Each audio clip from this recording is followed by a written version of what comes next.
Hello? It is February 28th, 2026, and 14 hours ago, the James Webb Space Telescope beamed back a set of images from the 3I Atlas object that defy every known model of cometary physics. I am not talking about a shift in trajectory. I'm not talking about a gas vent. I am talking about geometry. At 8 UTC, NASA's Deep Space Network received data showing the debris cloud around 3I Atlas arranging itself. It didn't disperse randomly. It didn't spiral. The dust and ice particles snapped into a rigid, perfect equilateral triangle. Picture this.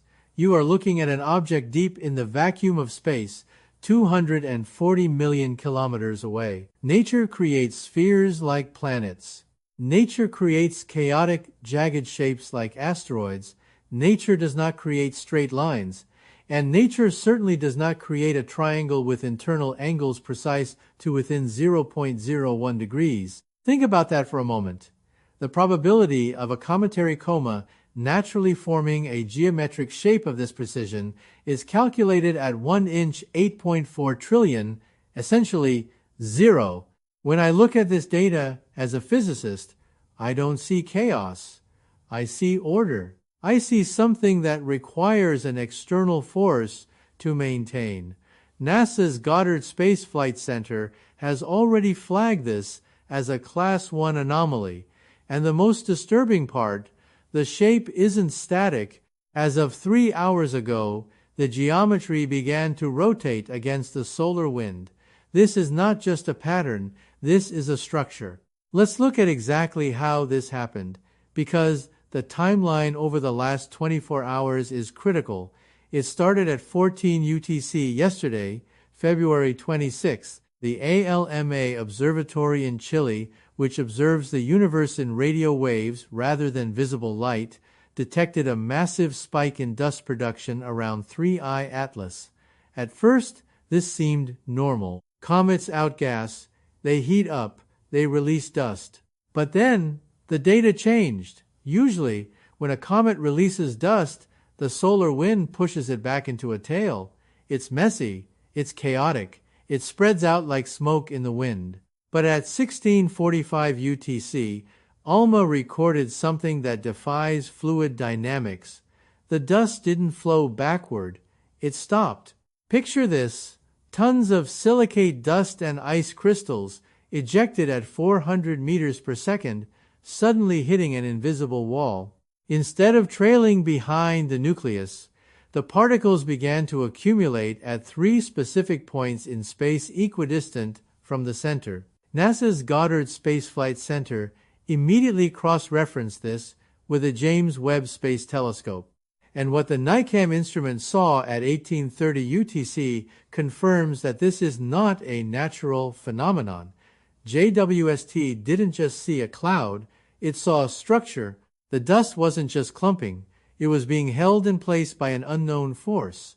The 3 points formed a perfect equilateral triangle, with the main body of 3I Atlas sitting exactly in the geometric center. The distance from the center to each tip of the triangle? Exactly 12,000 kilometers. Not approximately, exactly. Pause and realize what this means. In physics, we have laws for how particles move in a vacuum. We have Kepler's laws for orbits. We have Maxwell's equations for electromagnetism. None of them predict that dust should ignore solar pressure and form a rigid geometric shape 240 million kilometers from Earth. The probability of 3 dust jets firing simultaneously with equal pressure to create a perfect triangle by chance is statistically 0. It is 1 inch 4 trillion, but it gets stranger. At 21:15 UTC, the European Space Agency's Gaia Observatory, which tracks precise positions of stars and objects, alerted the global community. Gaia detected a gravitational anomaly. The mass of 3I Atlas hadn't changed, but the gravitational field around it had warped. The space around the object was bending as if it were 10 times more massive than it actually is. This suggests that whatever is holding that dust in a triangle shape is generating a localized containment field. Think about it like this. If you pour sand on a vibrating metal plate, the sand forms geometric patterns caused by sound waves. We call this cymatics. What we are seeing around 3I Atlas looks exactly like a cymatic pattern on a cosmic scale. But for that to happen in space, there must be a frequency, a vibration. And indeed, at 23 UTC, the Deep Space Network's antenna in Canberra, Australia, picked up a low-frequency hum, a constant rhythmic pulse coming from the center of the triangle. It wasn't random noise, it was a carrier wave. Now, here is where the scientific community is holding its breath. When you analyze the spectrum of this dust triangle, you find elements that shouldn't be there.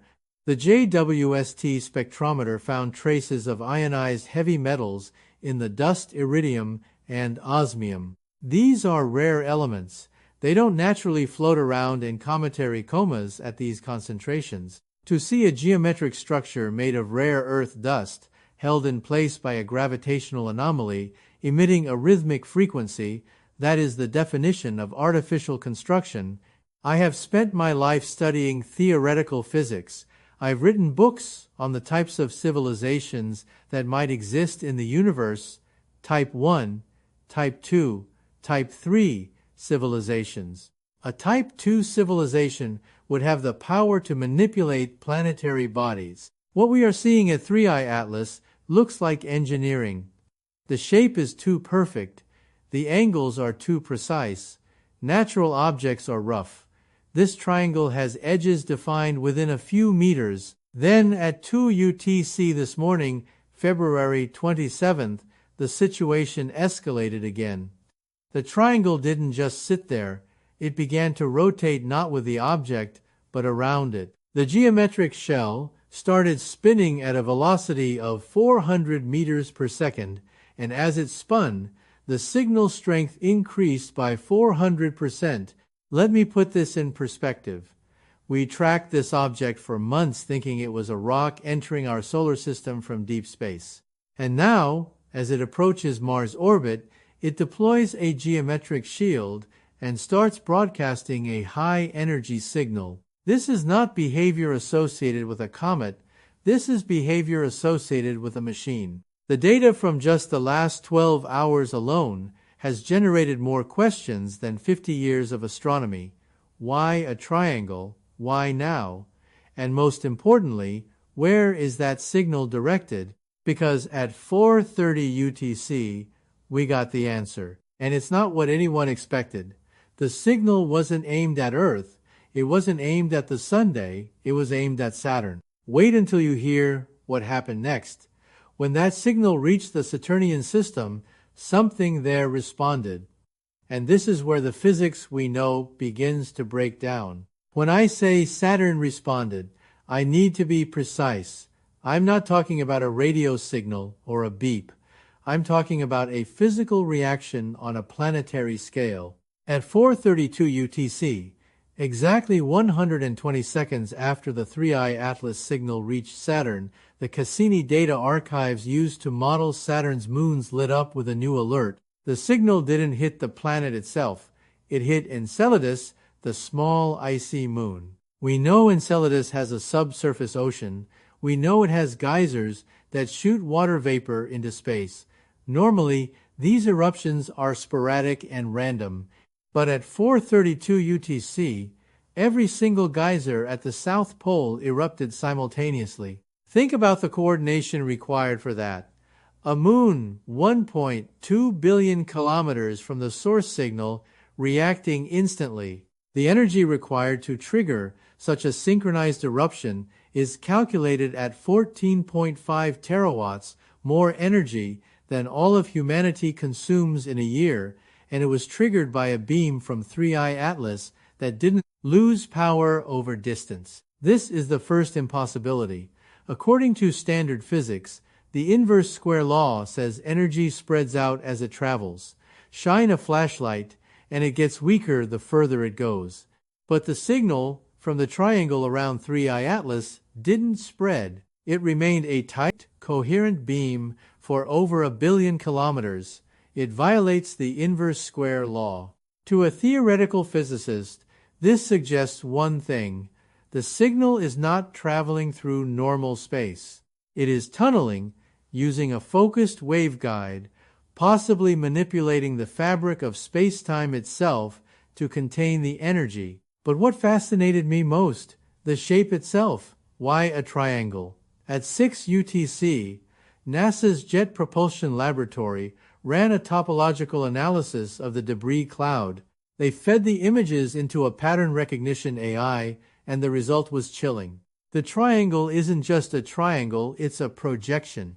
In string theory and higher dimensional physics, a four-dimensional object passing through our three-dimensional universe would appear as a shape that shifts, morphs, and defies solid geometry. The AI analysis suggests the triangle is the base of a tetrahedron, a pyramid, but we're only seeing the 2D cross-section because the rest of the structure exists in a higher spatial dimension. NASA recognizes this symbol. It matches theoretical models for a hyperdimensional anchor. In 2019, a paper in Physical Review Letters hypothesized that stabilizing a wormhole mouth requires a tetrahedral geometry of exotic matter. It was theoretical math on a chalkboard. Right now, 3I Atlas is physically building that structure. The dust is being arranged into precise coordinates required to fold space. The angles 60 degrees, 60 degrees, 60 degrees are maintained with energy we cannot explain with chemical rockets or solar sails. And here's the most striking confirmation. Thermal imaging from JWST's MIRI instrument shows the edges of the triangle glowing at 4,000 Kelvin hot as a star, but the ice inside remains frozen. This proves a magnetic containment field of immense power, holding plasma in a geometric lattice while keeping the interior cool. This is Type 2 civilization engineering. At 7:15 UTC, the triangle began to fold. The points started to curve inward, and the straight lines became arcs. It was transitioning from Euclidean, flat geometry to non-Euclidean, curved space geometry. The moment I saw this in the data, I realized what was happening. This object isn't just signaling Saturn. It isn't just building a shield. It's powering up. Its rotational velocity has now exceeded 800 meters per second. The centrifugal force should be tearing the cloud apart, but it isn't. Instead, the structure is tightening. It's getting brighter. At 7:45 UTC, the European Space Agency's solar orbiter detected a neutrino burst. Neutrinos are ghostly particles that pass through everything. Normally, they come from the sun or supernovae. But this burst came directly from the center of the 3I Atlas triangle, and it wasn't steady. It was pulsed, following prime numbers 2, 3, 5, 7, 11 sequences we've long hypothesized as a hallmark of extraterrestrial communication. Nature doesn't count in prime numbers. Nature creates sequences, but not primes. So now we have geometry defying gravity, a focused beam ignoring distance, a planetary reaction on Enceladus, and a mathematical sequence being broadcast in neutrino pulses. The question isn't, is this natural? That hypothesis is dead. The probability is 0. The question now is, what is it preparing to do? Because when a machine of this magnitude cycles through prime numbers and folds its geometry, it's usually performing a countdown or a calibration sequence. Just 10 minutes ago, the calibration ended. The triangle stopped rotating. The signal to Saturn ceased. The neutrino burst ended. Silence. For 3 full minutes, there was absolute silence. The object seemed dormant. And then, the James Webb Space Telescope captured a single frame that changed everything. The triangle didn't just disappear, it inverted. And what appeared at the center of that inversion implies something terrifying. for the inner solar system. Everything we've documented, the impossible geometry, the prime number neutrino sequence, the synchronized geysers on Enceladus, all of it by 8 UTC this morning. But it wasn't over. At 8:03 UTC, JWST's MIRI instrument detected something unprecedented. When the triangle inverted, its center went completely black, a perfect hexagonal void. Not empty space, not background radiation, but absolute absence of light. From that void came a pulse, and this wasn't a radio wave or a neutrino burst. This was a coherent high-energy gravitational wave. LIGO, the Gravitational Wave Observatory, detected a strain in spacetime at 8 hours 3 minutes and 14 seconds UTC. Normally, gravitational waves come from colliding black holes billions of light-years away. They're tiny ripples. But this wave came from inside our solar system less than 300 million kilometers away.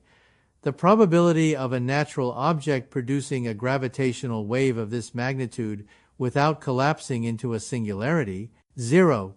And it happened exactly 3 minutes after the prime number sequence. 0 probability.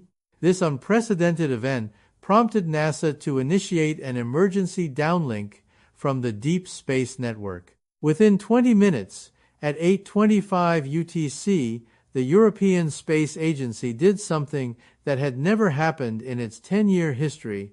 They took the Gaia Observatory offline. They cut the public feed in the middle of a critical observation window. That alone tells you the magnitude of what we're dealing with. But here's the bombshell. The gravitational wave wasn't spherical. It wasn't an explosion radiating in all directions. It was directional. It was aimed directly at the Sunday.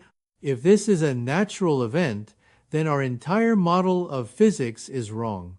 If it's a glitch, then 3 independent observatories are hallucinating in perfect sync. But here's what keeps astrophysicists awake at night.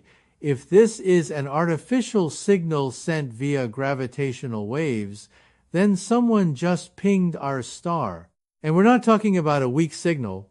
We're talking about a pulse strong enough to be detected by instruments designed to capture black holes colliding. The implications are staggering.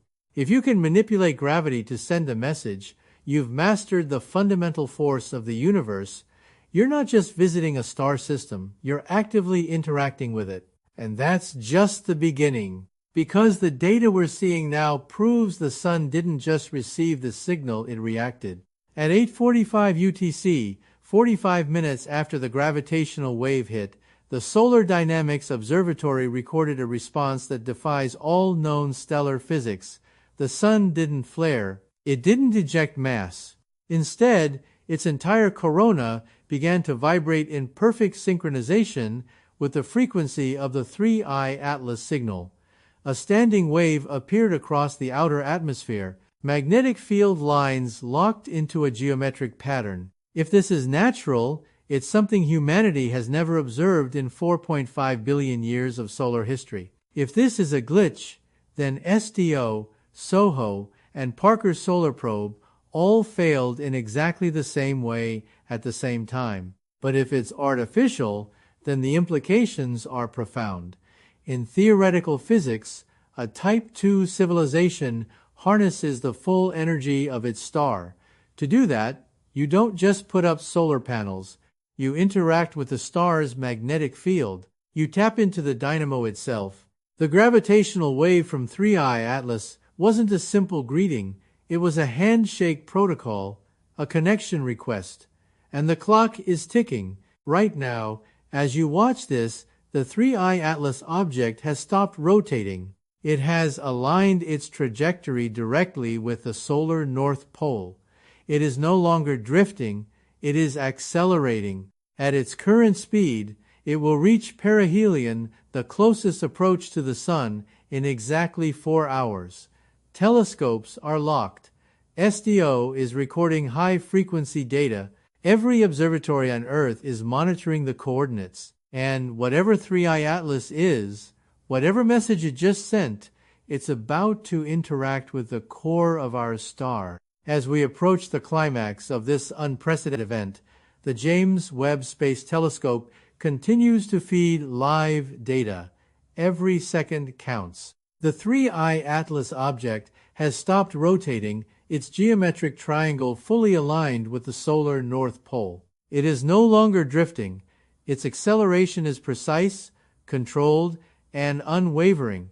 At its current trajectory, it will reach perihelion, the closest approach to the Sun, in just 4 hours. All instruments on Earth and in space are locked onto it. SDO is recording high-frequency data. Every observatory is monitoring. The question isn't if something will happen, it's what will happen next. Because the events we've seen so far, impossible geometry, neutrino bursts in prime number sequences, synchronized eruptions on Enceladus, the directional gravitational wave hitting the Sun, and now a standing wave in the solar corona, all point to one undeniable truth. This is not natural. The probability of coincidence is 0. The Sun's outer atmosphere is vibrating in sync with the frequency of the 3I Atlas signal. Magnetic field lines have formed a geometric pattern. The standing wave is stable, almost as if the Sun itself is acknowledging the signal. The gravitational wave, directional and coherent, has demonstrated control over fundamental forces in a way humanity has only theorized. We are witnessing, in real time, interactions that suggest a Type II civilization, the kind that can manipulate a star's magnetic field and harness its full energy, has visited our solar system, and the triangle itself continues to evolve. It folded, rotated, and emitted the high-energy pulses, all while maintaining perfect precision. Every measurement confirms a hyper-engineered structure. The edges glow at 4,000 Kelvin, yet the interior remains frozen. The containment field is holding plasma in place, demonstrating energy manipulation on a scale beyond anything we have ever known. As of this morning, the calibration sequence has completed. The prime number neutrino pulses have stopped. The triangle has inverted, and the black void in its center remains a localized absence of matter and light. From this void came the high-energy gravitational wave that was aimed at our Sun, producing effects that no natural physics can explain. Every observatory that witnessed these events, NASA, ESA, ALMA, JWST, and SDO, has confirmed the data. 3 separate continents, multiple instruments, and independent measurements all point to the same conclusion. The final question now is, what is the purpose of this signal? Is it a warning, a communication, or a calibration of something much larger? The 3I Atlas object has aligned itself with the Sun and is approaching perihelion. Whatever is about to happen will happen within hours. This is the moment where observation meets the edge of the unknown. Humanity is watching as the impossible unfolds in real time. We are witnessing the most extraordinary event in the history of space exploration, and while scientists analyze every dataset, the universe has given us a glimpse of forces and engineering far beyond our comprehension. This is not just a comet, this is a machine, a hyper-engineered object capable of interacting with planets, moons, and even our star. The implications for science, physics, and the understanding of extraterrestrial civilizations are monumental. Stay with us. Every second counts, and the next few hours could redefine everything we know about our place in the universe. Make sure to follow the live updates, subscribe to the channel, and hit the notification bell, because what happens next is history in the making, and you will want to witness it unfold.